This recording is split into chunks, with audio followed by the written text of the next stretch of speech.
sou o arquivista. Em fevereiro de 1959, 9 jovens subiram uma montanha que os povos Mansi chamavam de Montanha dos Mortos, e nunca mais desceram.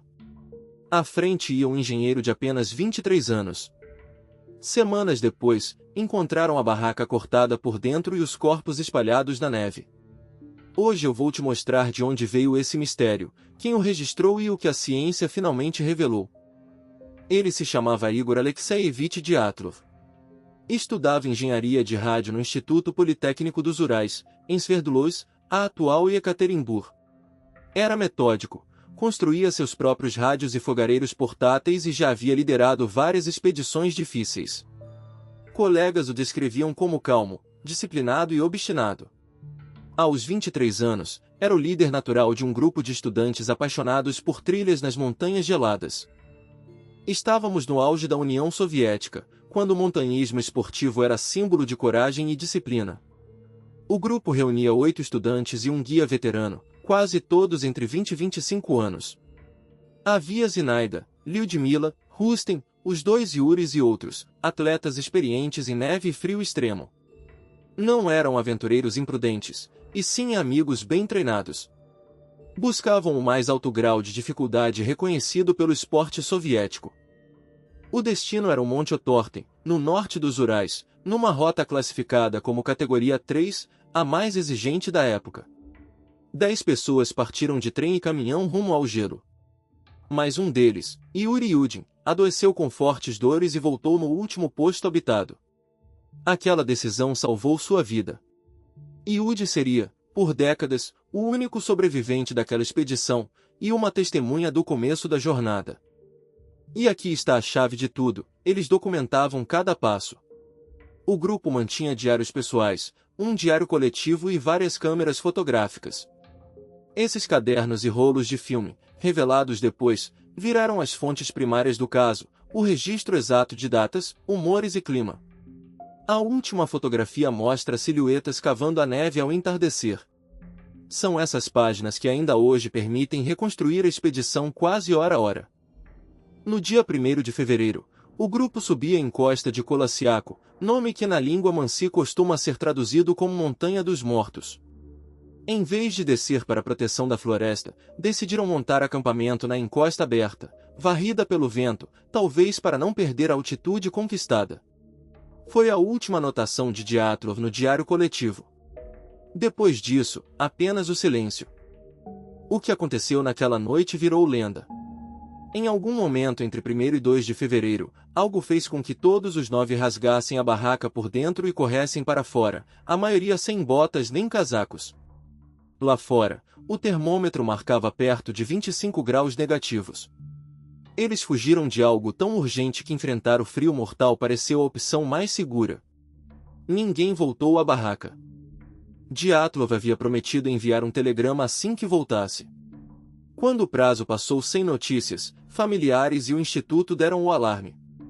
No fim de fevereiro, equipes de resgate, estudantes voluntários e o exército partiram para a região gelada.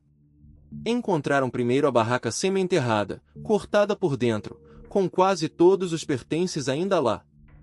As pegadas, congeladas na neve, desciam a encosta em direção à floresta.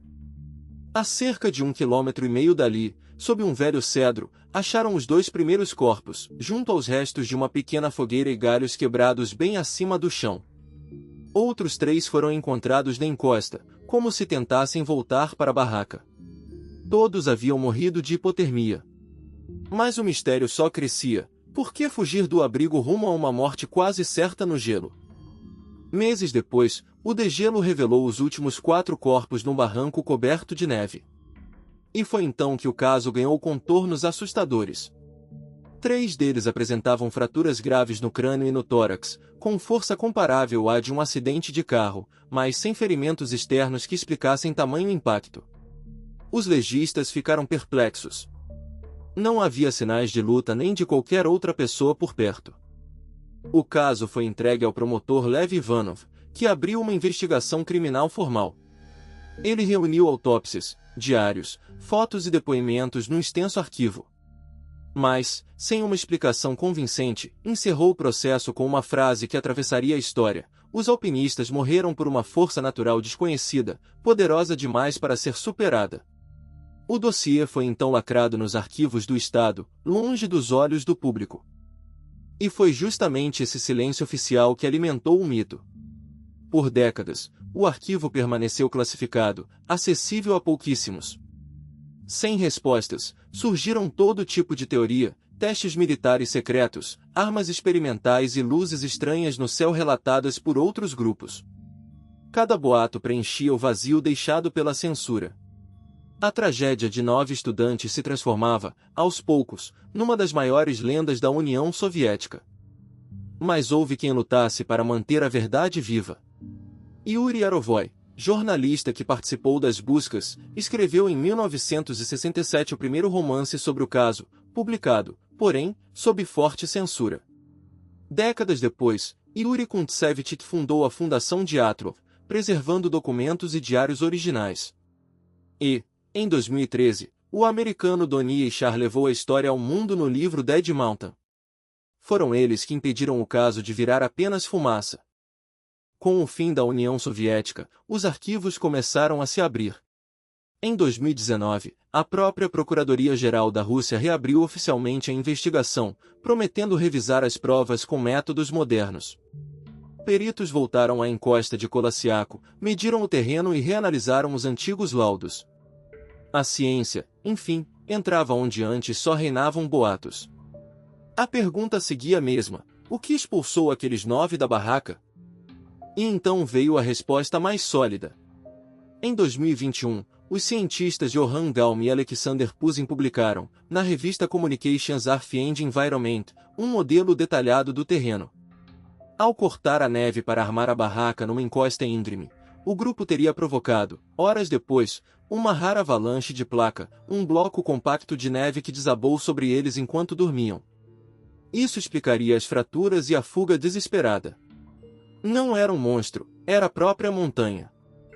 No fim, não havia maldição, havia 9 jovens que amavam a montanha e um erro trágico diante de uma força da natureza. Hoje, um memorial em Ekaterimburgo guarda seus rostos, e seus diários seguem sendo lidos. A lição do arquivista é simples: foram o registro cuidadoso e a curiosidade honesta que dissolveram o medo e revelaram a verdade. Se essa história te prendeu, inscreva-se no Arquivo Sombrio e ative o sino, o próximo arquivo já está sendo aberto.